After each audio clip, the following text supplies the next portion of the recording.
So, my understanding is that obviously the public, I've received a copy as well this morning from Marissa, so I can review it as much as I can within the limited amount of time. So I didn't get to go through all of them, but I do believe that they're available. So the descriptions are out there. They're available to us, the public, and we can view them. So I guess I didn't catch that date on there, so it's really good information. Anyways, but my answer to this question, straightforward, is the description of the city employees and the job title is not as relevant as the performance to meet the job description.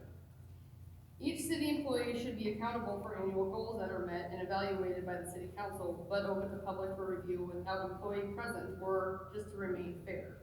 I don't believe reviews should be done in front of employees, and employees shouldn't be present to have those reviews done for them, just like any other job.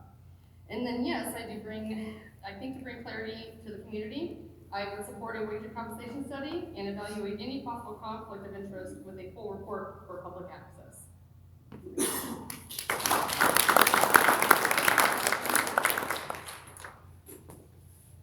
Well, the answer to the first question is pretty straightforward. We all feel the same, that yes, they are available, they are adequate, and if we want them, we can go to City Hall and obtain them. The answer to the second question, my answer is a little different. I looked at it from a different perspective. When asked, would I support a wage and compensation study? My answer is actually no. And the reasons why are because when I'm listening to what people are saying in the community, they're concerned about how high the price is, right? How much the employees are making. And it's a really awkward conversation because I don't really want to share how much I'm making, but as a city employee, that's public knowledge. I think what is lacking is accountability and buy-in. The city could help get that buy-in by having more conversations around what are these employees even doing? What is the importance of them? How are they different than other towns? Like Betsy pointed out, not every town is made the same. Oakland has different features that constitute these wages. So I think if we did a better job of clarifying that and pointing out the great things that they're doing, and then also holding them accountable to say, this is what's expected, these are the things that we should be doing. Those are things that we do with our employees at Oakland Manor, and I would expect that in the city, that's the same thing we do. Ask those questions, set those expectations, and then hold people accountable. I think that doing that wage study is just honestly, it would be wasting some financial resources that could be used in other places. So I think communication is where we could help improve those questions. Thank you.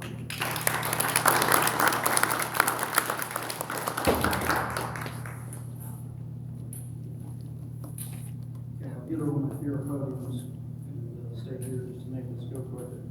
So on the first part of the question, say yes to that they're adequate, just simply because they need to be, and we know that, or if you've been going to city council meetings or seen any of the minutes or stuff like that, especially when they talk about different wage increases or look to propose those, that there are evaluations that are done.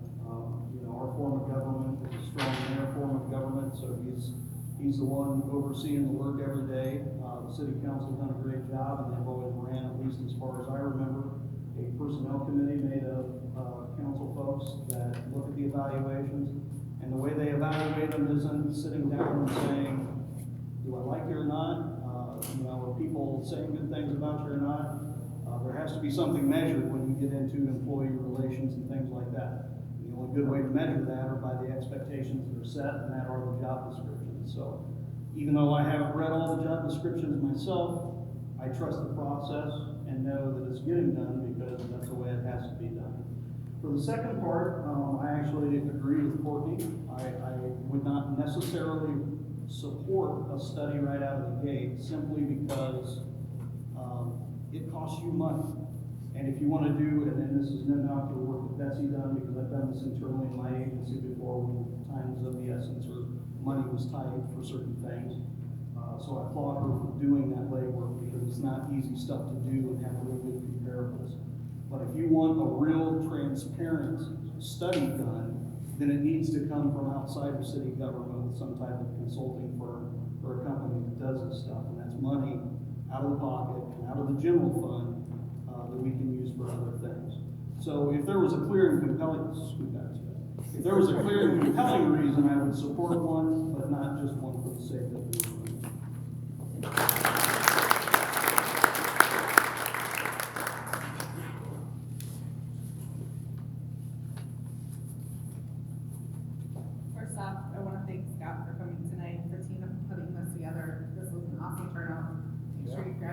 Lisa. When I first saw this question, I thought, well, how the heck am I supposed to know this? I'm new here.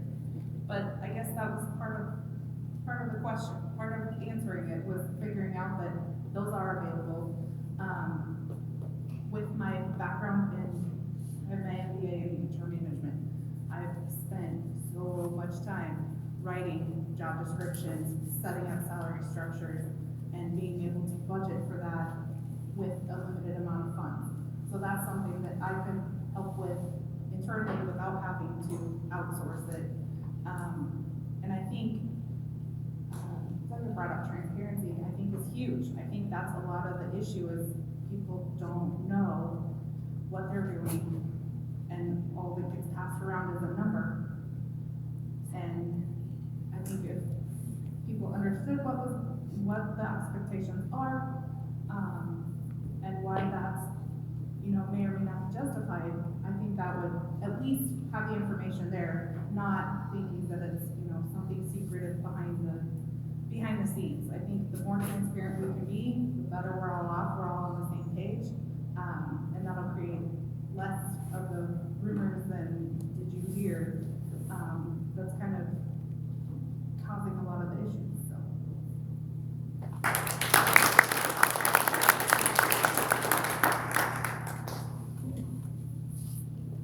So for the first part of this, do I think we have added descriptions? I do. I'm actually on the personnel committee currently, and we have reviewed, obviously, with the hiring break earlier this year, that was a new position. We also reviewed the current positions. We know we have some updates to make with some of the positions that have not been hired recently, but those are things that we are looking at. We are actively having conversations on those. As far as the compensation study, I apologize to for doing that because that's a lot of free time consuming past. So, but I don't really support doing one. It's money that we need to spend on places. We're competitive with other towns, and somebody earlier brought it up. I'm 7 ago, so I don't remember exactly who brought it up, but we have different things in Oakland that a lot of towns, especially our size, don't have. With OSI, we have a grade 3 water plant, which will soon be a grade 4 water plant, which is the highest grade you can get. You have to have a minimum grade 3 operator to run that. Our public works director, Mike, is a grade 4. Chris, our assistant public works director, is a grade 3. You have to have a grade 3 to operate that. You have to pay for that.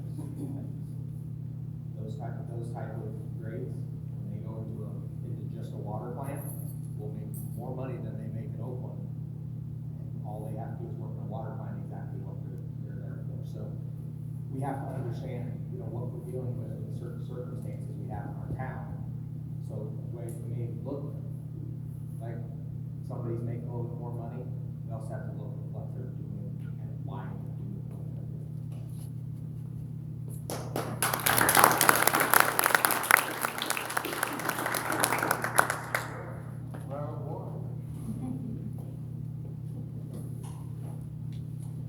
Okay, question number 2, and number 2 is, Oakland has concerns and issues that need to be addressed with infrastructure, housing, and development. Do you feel that one is more important than the other, and why? In infrastructure, typically, you're talking about streets, sewers, sanitary sewers, and that type of thing, just so you know for infrastructure. Thank you. Yep. That was my definition that I was gonna get. Oh. So infrastructure is the roads, sewer, water, electricity, kind of the things, which is, it's an important part of the city's budget, because that is something that is the structure of our community. And it's good fiscal practice to put money in the capital fund every year to cover anticipated future costs of replacing the aging infrastructure. And I don't know all the details, but in looking at the budget proposal for 2020 that was put out in February, there isn't anything put in the capital projects budget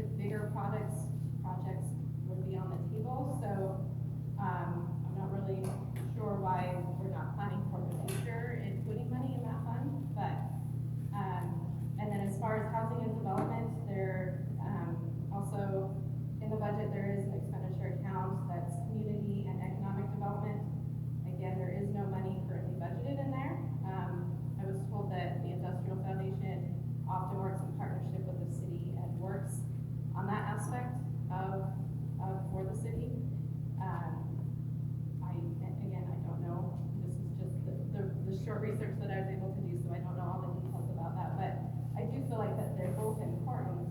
I feel that they maybe are different, areas of emphasis, and that I think infrastructure is kind of central to the city, and housing and development with Oakland,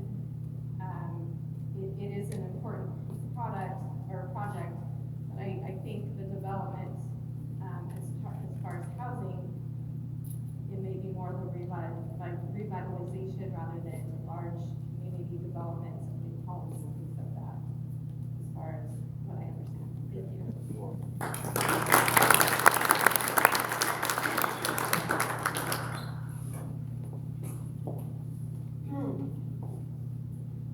So in short here, there is actually no development without proper infrastructure to support it. So when we have the upkeep and repair of our current infrastructure, it's going to be imperative to maintain these neighborhoods.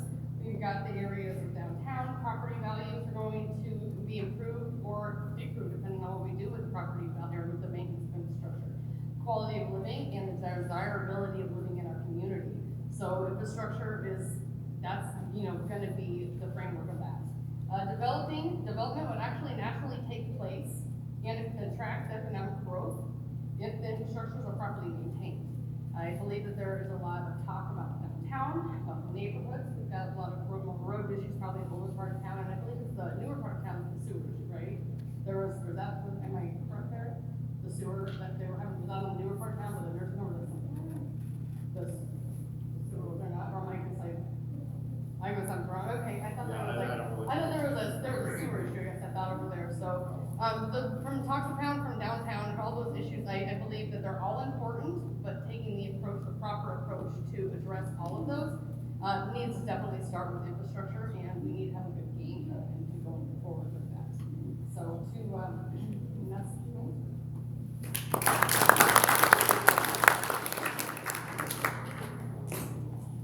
So in looking at this question, it's asking which one I feel is most important, and my answer is balance. Which came first, the chicken or the egg, right? So I think with these three things, you have to ask yourself, how are you going to develop housing? How are you going to maintain your houses? Where does the infrastructure look like? The work that's being done in different areas. Obviously, you're gonna look at certain parts of that project first. Craig Turner is my father-in-law, and for the last 13 years, I've listened to his sewer problems. So to him, he's gonna say the infrastructure of the sewer is an issue. I live on the South Scenic. Everybody's talking about it up there. I work at the nursing home. There's always questions of, Carolyn, we just talked today about the water and this and that. So I think the natural response is to say that infrastructure is the most important, but to me, it's about balance and which, as you're planning ahead on these projects, how does it all fit together?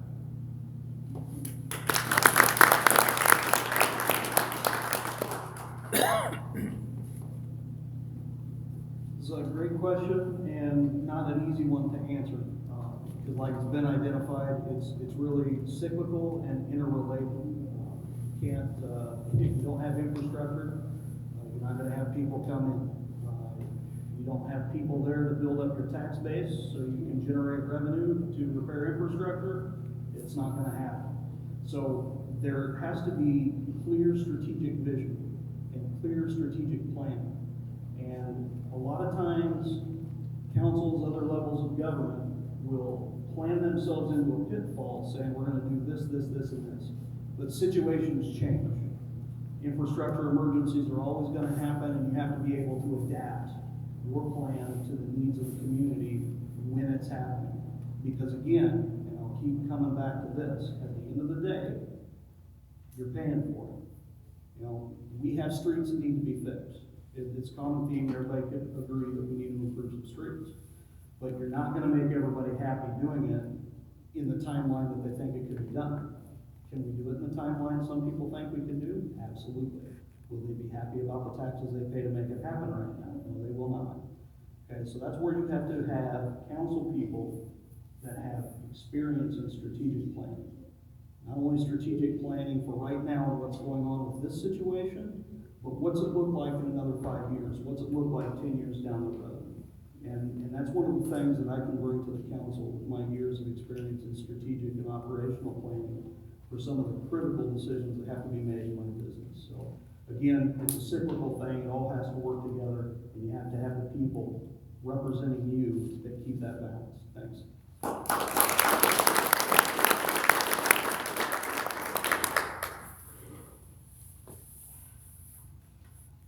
I have a little different take on this one.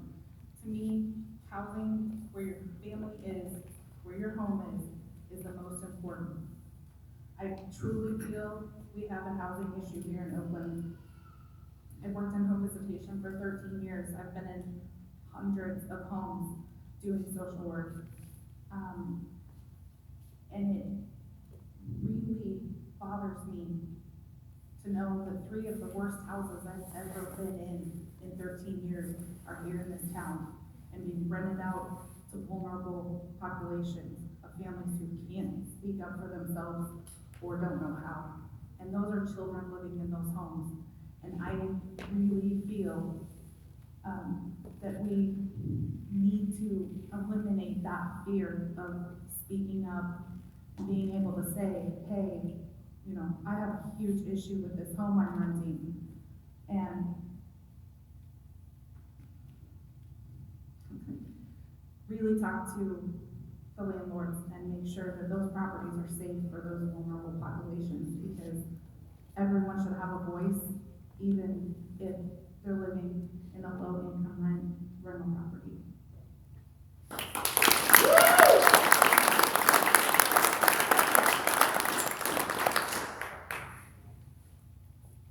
I'll start out by echoing what some other people said. It is cyclical. It depends on what your situation is, your city. Currently with the city of Oakland, housing development, I believe, is more important issues. Infrastructure is obviously, they're all important, but right now you can't build your infrastructure if you don't have the tax money coming in to build it from your commercial businesses, your homes, your TIF districts. You have to work through that before you can build your infrastructure and upgrade your infrastructure.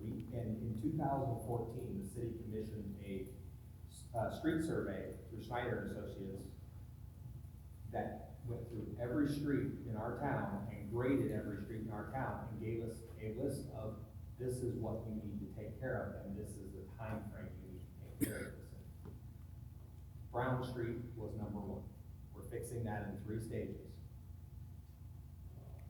including the sewer on Brown Street. We use money from road taxes, road use taxes to do that. Then we built that up to fix the second part. We had an emergency on Pioneer, we had to fix that dropped that back down, so it's taken us a little longer to build that back up. But the reason we do that is because Oakland runs in the black. We don't put ourselves in debt, and we don't raise your taxes to do things that are not immediately necessary. We've been running in the black since I've been on this council, and I want to continue that way. We can't just do a project because we feel like it. If it's an emergency, we'll do it, but we're gonna do it the right way. And we just have to be responsible as council people to do things that are best for the citizens of Oakland, including maintaining a balanced budget.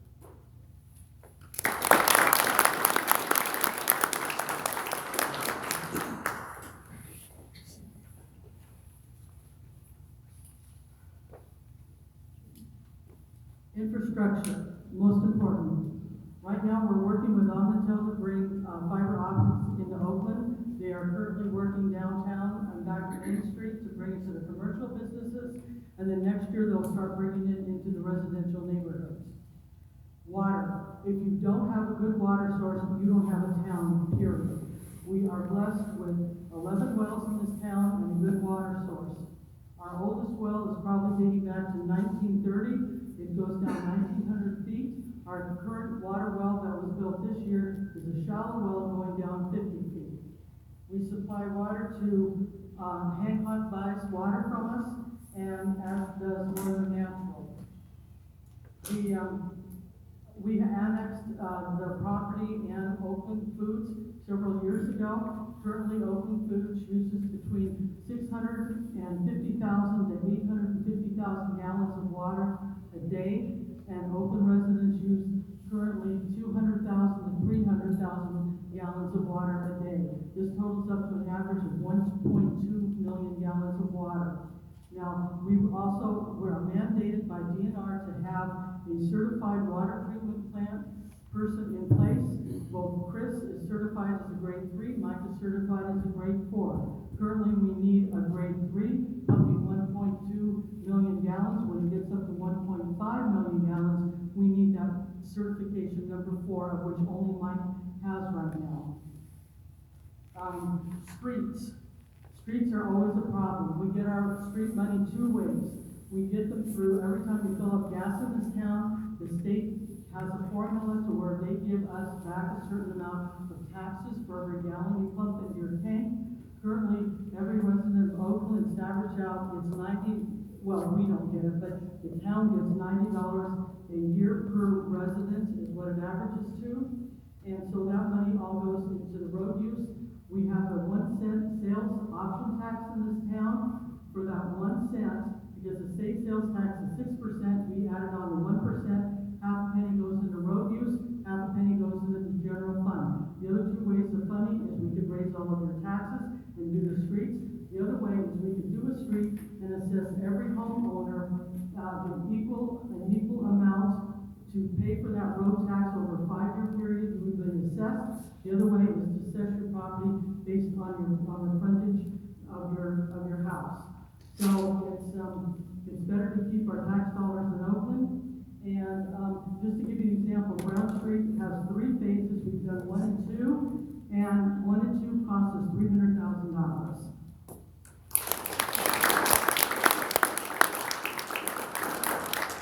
Wow, nobody brought up the flood. Nobody brought the flood up. I'll tell you what, for communities, whether you're communities at the city level or at the county level, this year here was not good for infrastructure and for communities. And we're not through it yet, and hopefully this isn't the new norm by any means, but it doesn't look good going into next year right now, so. Okay, this one's a more upbeat question. Number 3, who's number 3? Me.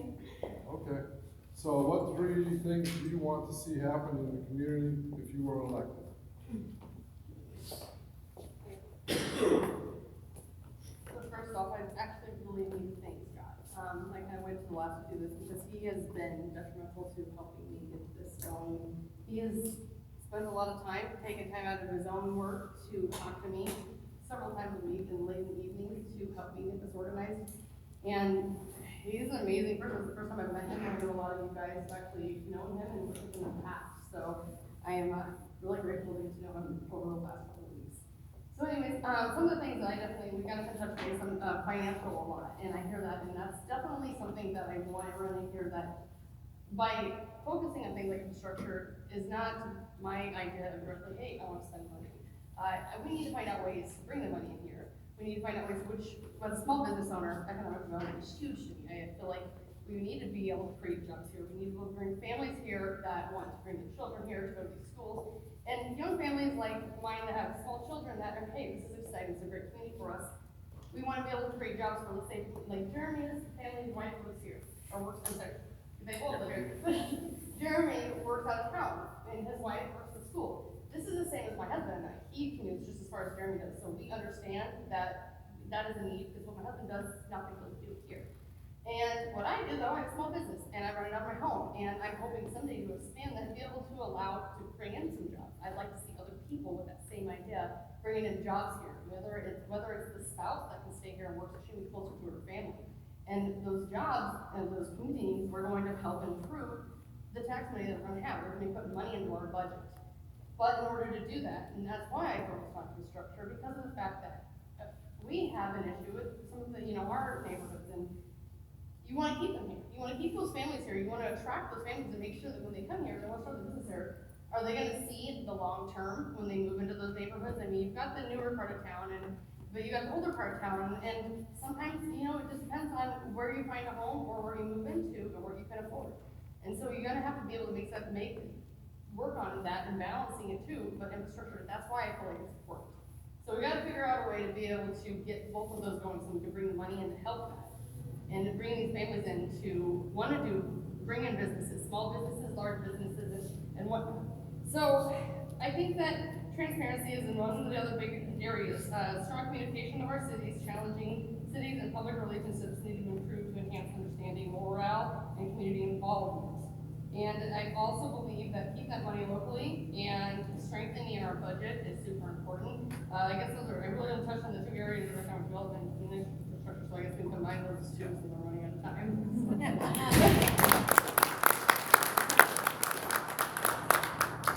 Well, this is a really loaded question for 2 minutes, but 3 things that I want to see happen in our community is you're all here because you care about Oakland and you care about what's happening. And that's why I'm standing here too. A lot of things that I'm hearing from people, it all goes back, I said it before, I'll say it again, to communication. Really getting people's buy-in, getting you guys to understand what's happening, why it's happening, what actions are gonna be taken, and then really to support each other. That's something that's really passionate to me because of my background and what I do. Being transparent is just super important. Not to say that it hasn't been done well before, but I think there's definitely things we can do to improve upon that. And when I think too about, obviously revenue, like we all want to make money, right? We all have bills to pay and kids to support. So it's supporting those businesses, those small businesses, those larger businesses, bringing that in here. And then the last thing to me is just to continue to do the great things that our community is doing. When I look around at what's happening with the chamber, when I look at being involved in city council, the things that our community leaders are doing, all of you are doing, I want to continue to be an advocate for that. Being on city council to me isn't just about sitting behind a podium and talking about money and talking about roads and talking about these things. It's about talking about all of you and what's important to you. And I want to continue to be an advocate for that through listening and through hearing what you're saying and being able to represent that with the council and then back to you. So those are the 3 things that I will do for you.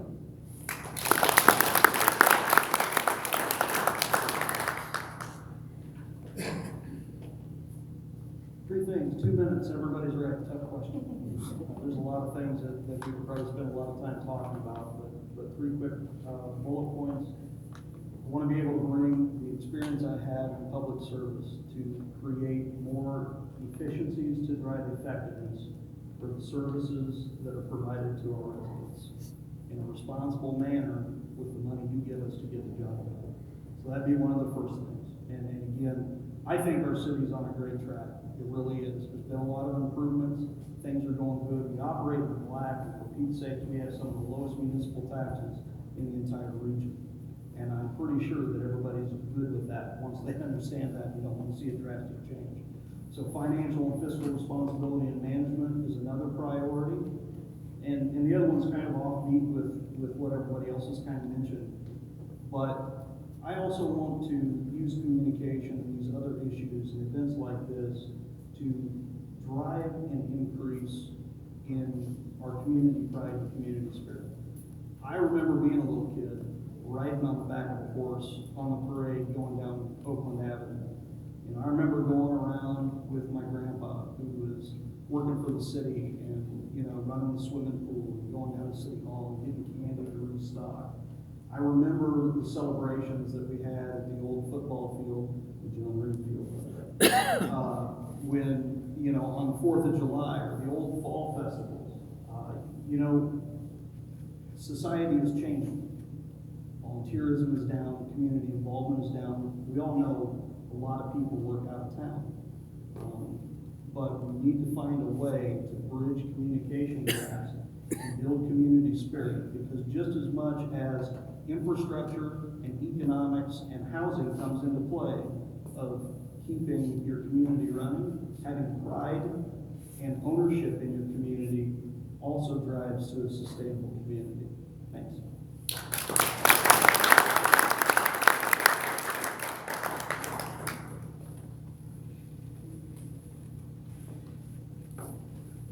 First off, I want each and every resident of Oakland to feel as though they have a voice and they're able to participate in their community. I cannot assure you that a certain street will be fixed next, or the Lisbon Door pool, but a community is stronger when more people are involved and more ideas are brought to the table. I would love to increase our use of technology in communicating and marketing for Oakland. We are doing so many great things, but those things don't always get communicated in the ways people are now accessing information. I'm not sure where the city website and social media fall in terms of job duties, but I know Marissa does a wonderful job and has so much on her plate. I feel we could access resources in our community to have a better social media and online presence, whether it be partnering with Riverside students, or volunteers, or simply donating an hour here or there, to improve our website, our social media, and keep it updated. Third, I would really like to look into grant opportunities for small towns. Funding exists to be better able to do wonderful things for communities like ours, and I would help in searching for and writing for those grants. My friend was choosing a home between Oakland and Avoca, and she chose Avoca because of their grant program, for purchasing a home in their city. Strategic and creative solutions exist. We just need to find them and make them start working to bring families here and put down their roots in Oakland.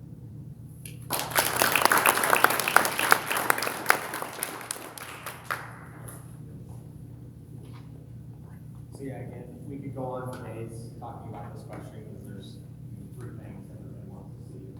Everybody wants the best for their town. But as I want to continue on city council, because I want to continue our business development. We've seen business come into this town in the 6 years that I've been doing this. We've seen housing. We have limited spaces to put housing, but we've been working with the Industrial Foundation very closely to find dilapidated housing, lots that we can build new housing. And we've also had continued to pursue other housing development areas within the town. We want to keep your taxes low. As Mr. Reed mentioned, we have some of the lowest municipal taxes in the state of Iowa. We want to keep it that way.